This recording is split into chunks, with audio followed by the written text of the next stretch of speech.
की आवाज़ थी, हमारी आज़ादी की आवाज़ थी, और उसी की गूंज ने हमारे संविधान को लिखा और बनाया। ये सिर्फ एक दस्तावेज नहीं है। बाबा साहेब अम्बेडकर,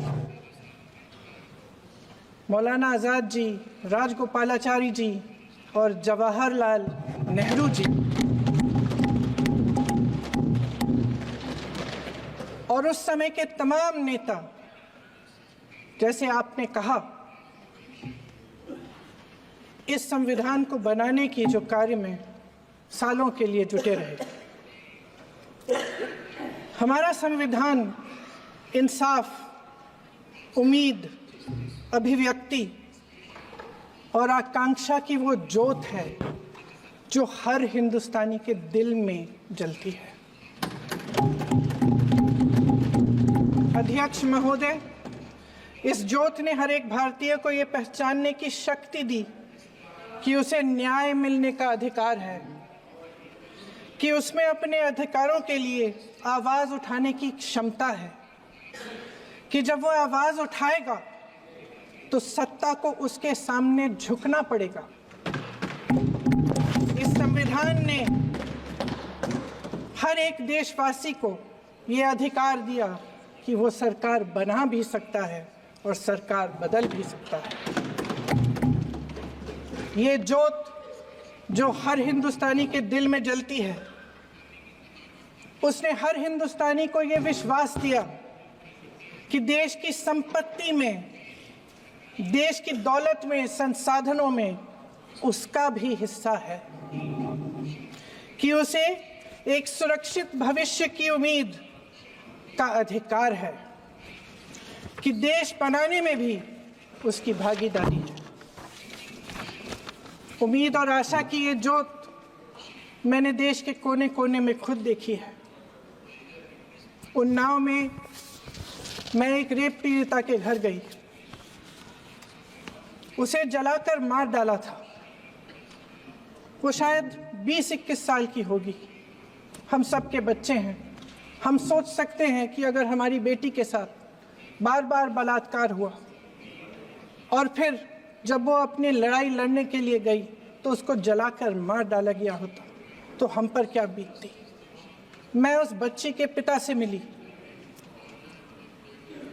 उसके खेत जलाए गए थे, उसके भाइयों को पीटा गया था, उसके पिता को बाहर से, घर के बाहर घसीट कर मारा गया था। उस पिता ने मुझे बताया कि बेटी, मुझे न्याय चाहिए। मेरी बेटी अपने एफआईआर को दर्ज करने के लिए जब जिले में गई तो उसको मना किया गया। अगले जिले में जाना पड़ा उसे। वो रोज सुबह 6 बजे उठकर तैयार होकर अकेली अपने मुकदमे को लड़ने के लिए अगले ज़िले में ट्रेन से जाती थी। उसके पिता ने मुझे कहा कि मैंने उससे कहा, बेटी अकेले मत जाओ, छोड़ दो ये लड़ाई। लेकिन उसकी बेटी ने उसको जवाब दिया कि नहीं पिताजी, मैं अकेली जाऊंगी, मैं लड़ूंगी, ये मेरी लड़ाई है, मैं इसको लड़ूंगी। ये लड़ने की क्षमता, ये हिम्मत उस लड़की को और करोड़ों भारत की नारियों को हमारे संविधान ने दी। आगरा में मैं अरुण वाल्मीकि के घर गई। अरुण वाल्मीकि पुलिस स्टेशन में काम करता था, सफाई का काम करता था। आप सोच सकते हैं हमारी तरह उसका भी परिवार था। नई नई शादी हुई थी, 2-3 महीनों का बच्चा था। पुलिस स्टेशन में चोरी हो गई। चोरी का इल्ज़ाम उस पर लगाया गया। उसके पूरे परिवार को उठाकर पुलिस स्टेशन में ले गए। आप हंस रहे हैं, लेकिन ये गंभीर बात है। और क्या गंभीर बात। शर्म करो, शर्म।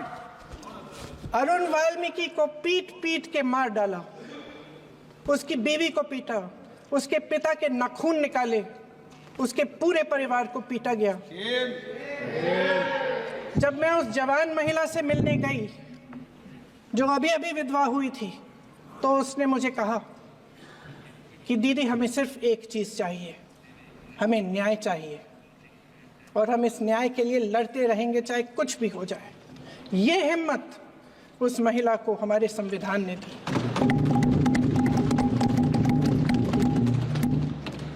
संभल के कुछ लोग आए थे हमसे मिलने जो मृतकों के परिवार के सदस्य थे। उसमें 2 बच्चे थे, अदनान और उजैर।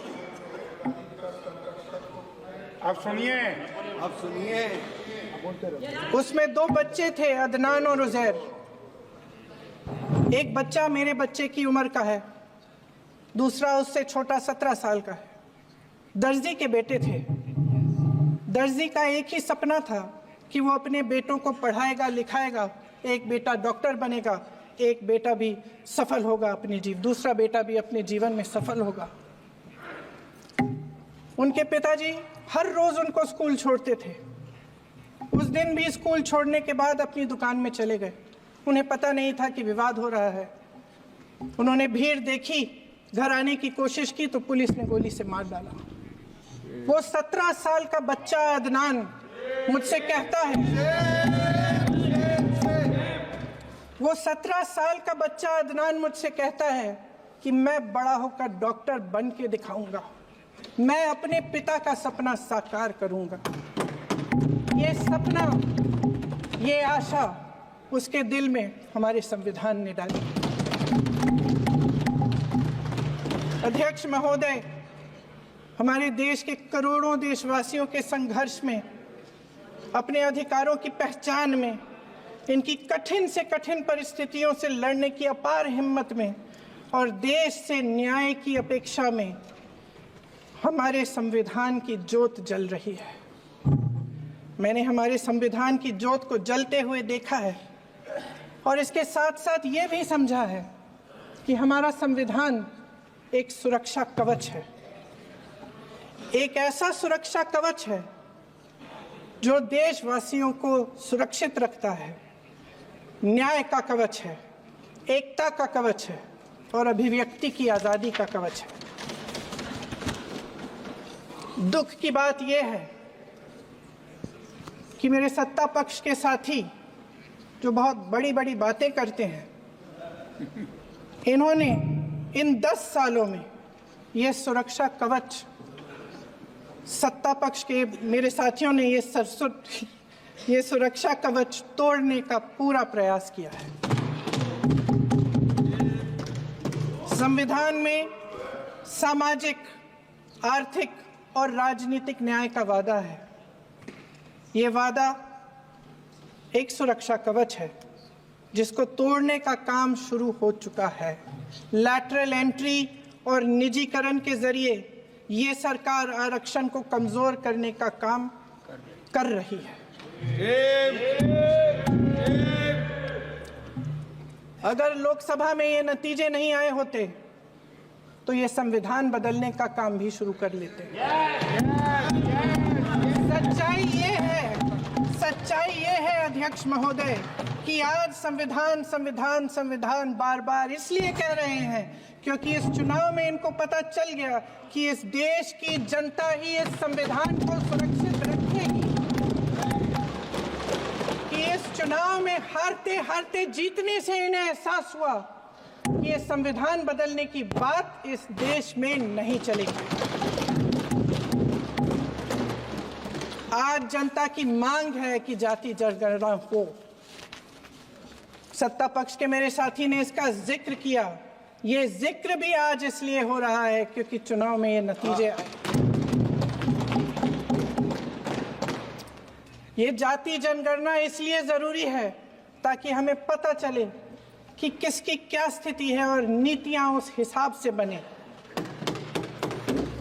इनकी गंभीरता का प्रमाण ये है कि जब चुनाव में पूरे विपक्ष ने जोरदार आवाज उठाई कि ये जाति जनगणना होनी चाहिए, तो इनका जवाब देखिए। इनका जवाब भैंस चुरा लेंगे, मंगलसूत्र चुरा लेंगे, इनका ये जवाब था। ये गंभीरता है इनकी जाति जनगणना पर। महोदय, हमारे संविधान ने आर्थिक न्याय की नींव डाली, किसानों, गरीबों और को जमीन बांटी, भूमि सुधार किया, जिसका नाम लेने से कभी कभी आप झिझकते हैं और कभी कभी उनका नाम धड़ाधड़ इस्तेमाल किया जाता है अपने आप को बचाने के लिए। उन्होंने HAL, BHEL, SAL, गेल, ONGC, NTPC, railways, IIT, IIM, oil refineries, तमाम PSU बनाए। अध्यक्ष महोदय, उनका नाम पुस्तकों से मिटाया जा सकता है, उनका नाम भाषणों से मिटाया जा सकता है, लेकिन जो उनकी भूमिका रही इस देश की आज़ादी के लिए और इस देश के निर्माण के लिए, वो इस देश में से कभी मिटाया नहीं जा सकता। 75 सालों में जनता का भरोसा रहा कि नीतियां बनेंगी तो जनता की भलाई के लिए बनेंगी। जल जंगल जमीन का अधिकार मिला आदिवासी भाई बहनों को।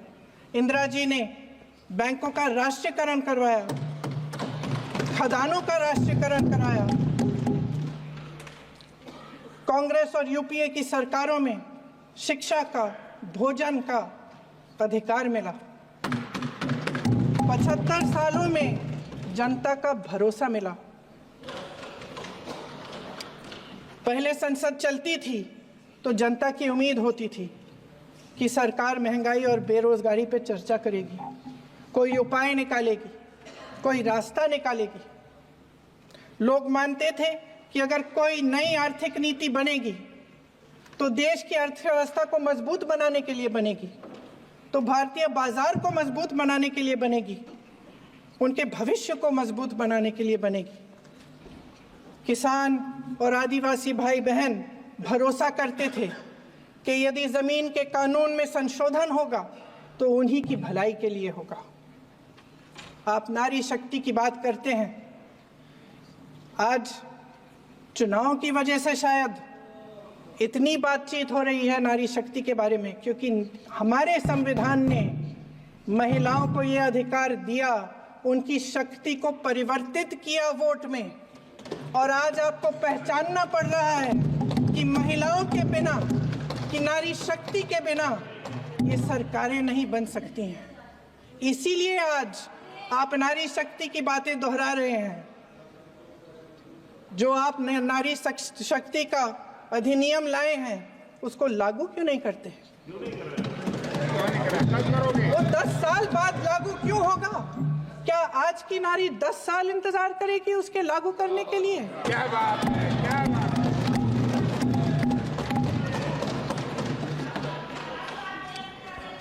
आज संसद में बैठे हुए सत्ता पक्ष के मेरे साथी ज्यादा से ज्यादा अतीत की बातें करते हैं।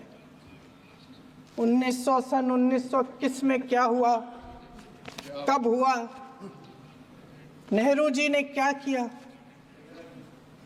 अरे वर्तमान की बात करिए, देश को बताइए आप क्या कर रहे हैं, आपकी जिम्मेदारी क्या है? कि सारी जिम्मेदारी जवाहरलाल नेहरू की है। अध्यक्ष महोदय जी, ये सरकार आर्थिक न्याय का सुरक्षा कवच तोड़ रही है। आज संसद में बैठी ये सरकार बेरोजगारी और महंगाई से जूझ रही हमारी जनता को क्या राहत दे रही है। कृषि के कानून भी बड़े बड़े उद्योगपतियों के लिए बन रहे हैं। सही MSP को छोड़िए, DAP तक नहीं मिल रहा है।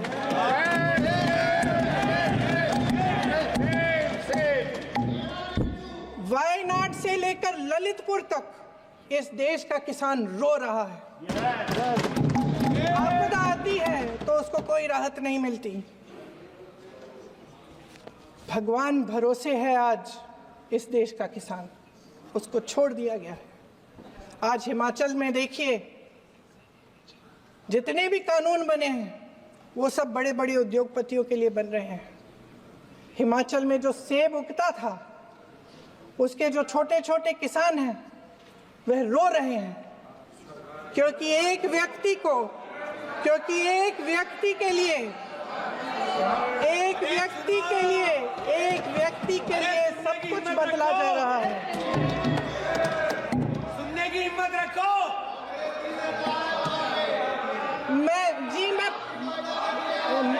अध्यक्ष महोदय जी, अध्यक्ष महोदय जी,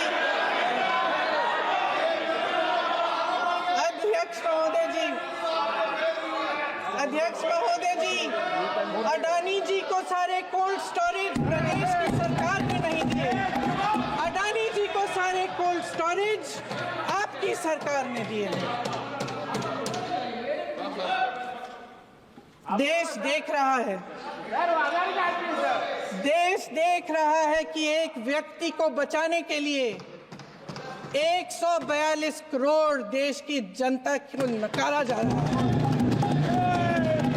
सारे बिजनेस, सारे संसाधन, सारी दौलत, सारे मौके एक ही व्यक्ति को सौंपे जा रहे हैं। सारे बंदरगाह, एयरपोर्ट्स, सड़कें, रेलवे का काम, कारखाने, खदानें, सरकारी कंपनियां सिर्फ एक व्यक्ति को दी जाए। जनता के मन में हमेशा ये विश्वास होता था कि अगर कुछ नहीं है तो संविधान हमारी सुरक्षा करेगा, मगर आज आम लोगों के बीच ये धारणा बनती चली जा रही है कि सरकार सिर्फ अडानी जी के मुनाफे के लिए चल रही है। देश में बहुत तेजी से गैर बराबरी बढ़ रही है। जो गरीब है वो और गरीब हो रहा है, जो अमीर है वो और अमीर हो रहा है। इस सरकार ने आर्थिक न्याय की भी सुरक्षा कवच तोड़ दिया है।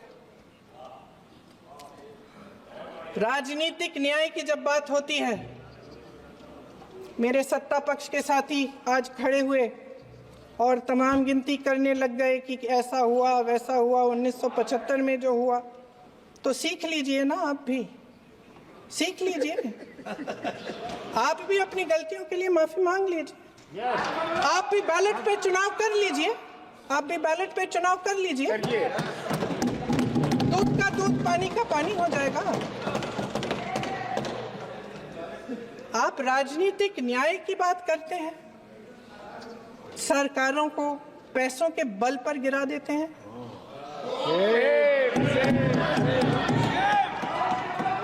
मेरा आग्रह है कि अपन संविधान में सकारात्मक बोले।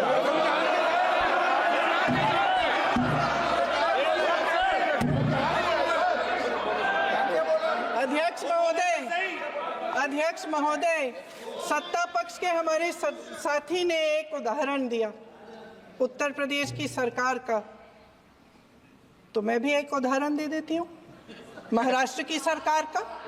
मैं भी एक उदाहरण दे देती हूँ हिमाचल की सरकार को तोड़ने की कोशिश किसने की, पैसों के बल पे की, गोवा की सरकार। तमाम उदाहरण है। राजस्थान की क्या ये सरकारें जनता ने नहीं चुनी थी? क्या संविधान इन पर लागू नहीं था? पूरी देश की जनता जानती है कि इनका हंसती है, जानती है कि इनके यहाँ तो वॉशिंग मशीन है।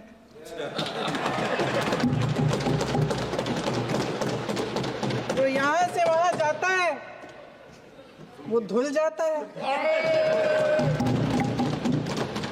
इस तरफ दाग, उस तरफ स्वच्छता। और मेरे कई ऐसे साथी हैं जो इस तरफ होते थे उस तरफ चले गए, मुझे दिख भी रहे हैं, वॉशिंग मशीन में शायद धुल गए हैं। अध्यक्ष महोदय, जहां भाईचारा और अपनापन होता था, जहां हमारे संविधान ने एकता का सुरक्षा कवच दिया था, वहां शक और घृणा के बीज बोए जा रहे हैं। एकता का सुरक्षा कवच तोड़ा जा रहा है। प्रधानमंत्री जी यहाँ सदन में संविधान की किताब को यूं माथे से लगाते हैं, लेकिन संभल में, हाथरस में, मणिपुर में जब न्याय की गुहार आती है, उठती है, तो उनके माथे पे शिकन तक नहीं आता।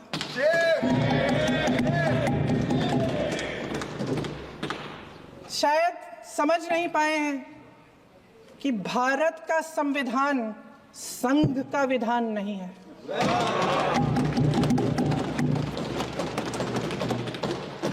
भारत के संविधान ने हमें एकता दी, हमें आपसी प्रेम दिया। उस मोहब्बत की दुकान जिस पर आपको हंसी आती है, उसके साथ करोड़ों देशवासी चले। करोड़ों देशवासियों के दिल में एक दूसरे के लिए प्रेम है, घृणा नहीं है।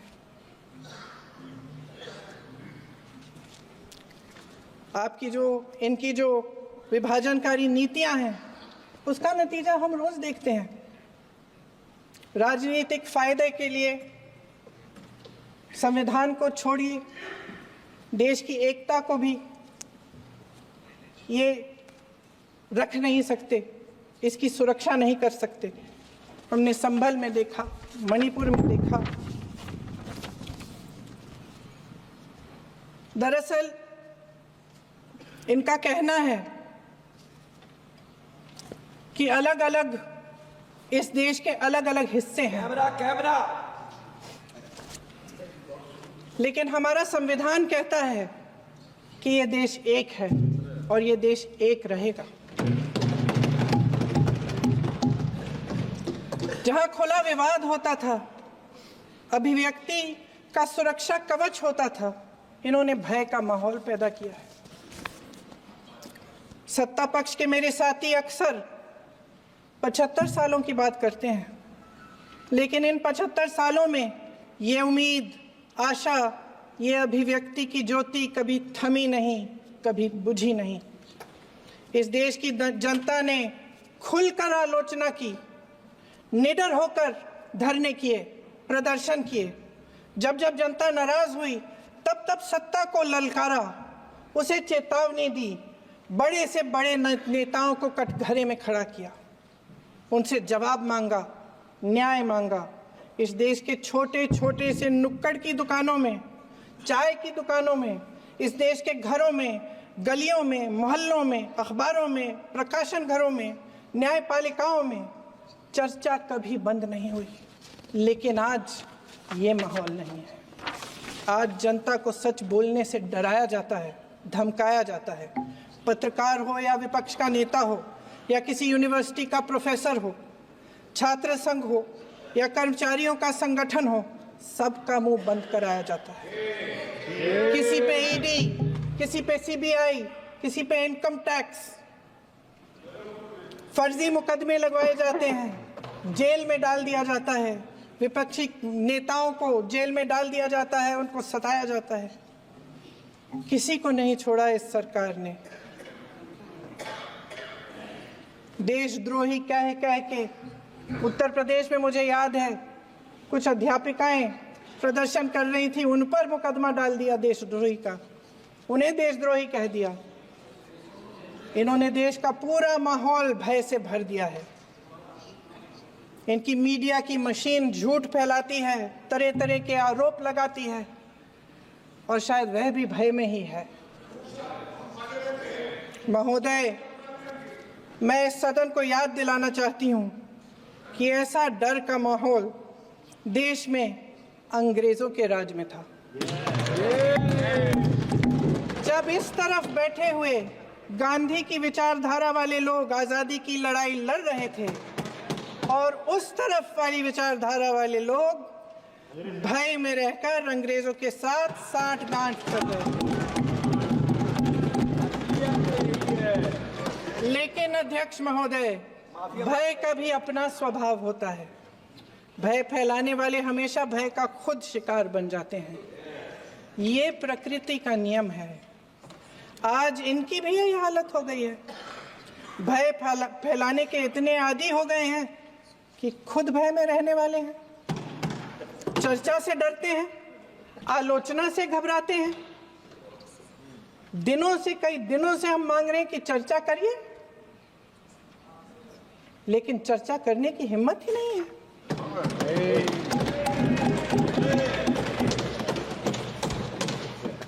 एक कहानी होती थी अध्यक्ष महोदय, शायद बचपन में आपने भी सुनी होगी।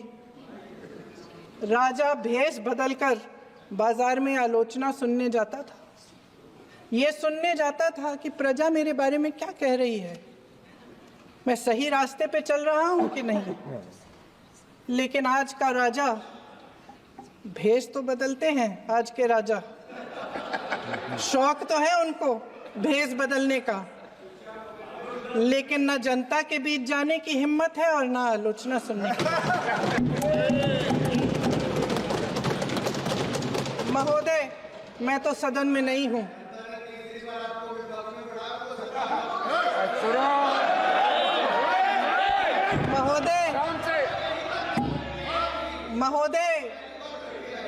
महोदय, जनता में बहुत विवेक है, ये सही है।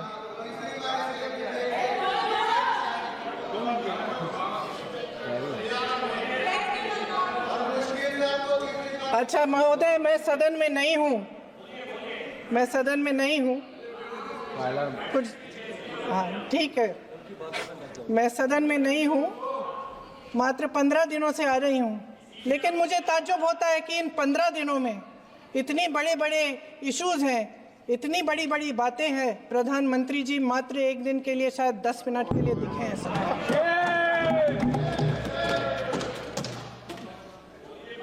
बात यह है अध्यक्ष महोदय जी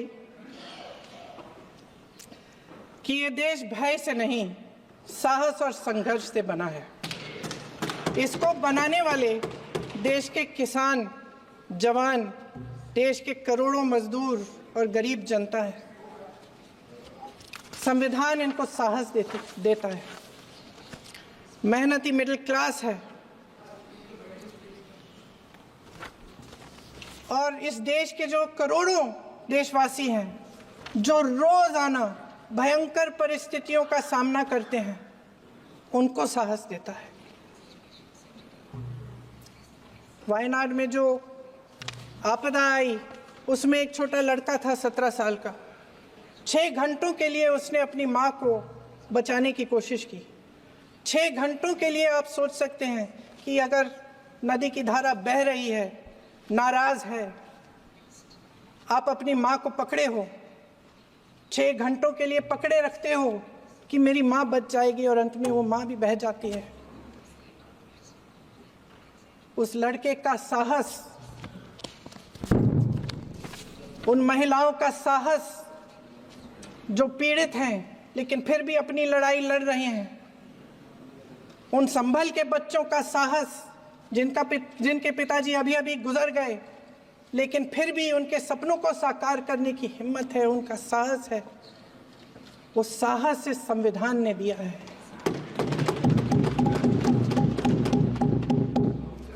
वो आत्मविश्वास से संविधान ने दिया है। ये देश भय से नहीं चल सकता, ये देश साहस से ही चलेगा। भय की भी सीमा होती है और जब वो सीमा पार हो जाती है, जब किसी को इतना दबाया जाता है कि उसको लगने लगता है कि अब मेरे पास खोने के लिए कुछ नहीं है, तब उसमें एक ऐसी शक्ति पैदा होती है जिसके सामने कोई कायर खड़ा नहीं हो सकता। ये देश कायरों के हाथों में ज्यादा देर तक कभी नहीं रहा है। ये देश उठेगा, ये देश लड़ेगा, सत्य मांगेगा, सत्यमेव जयते। जय हिंद। अगले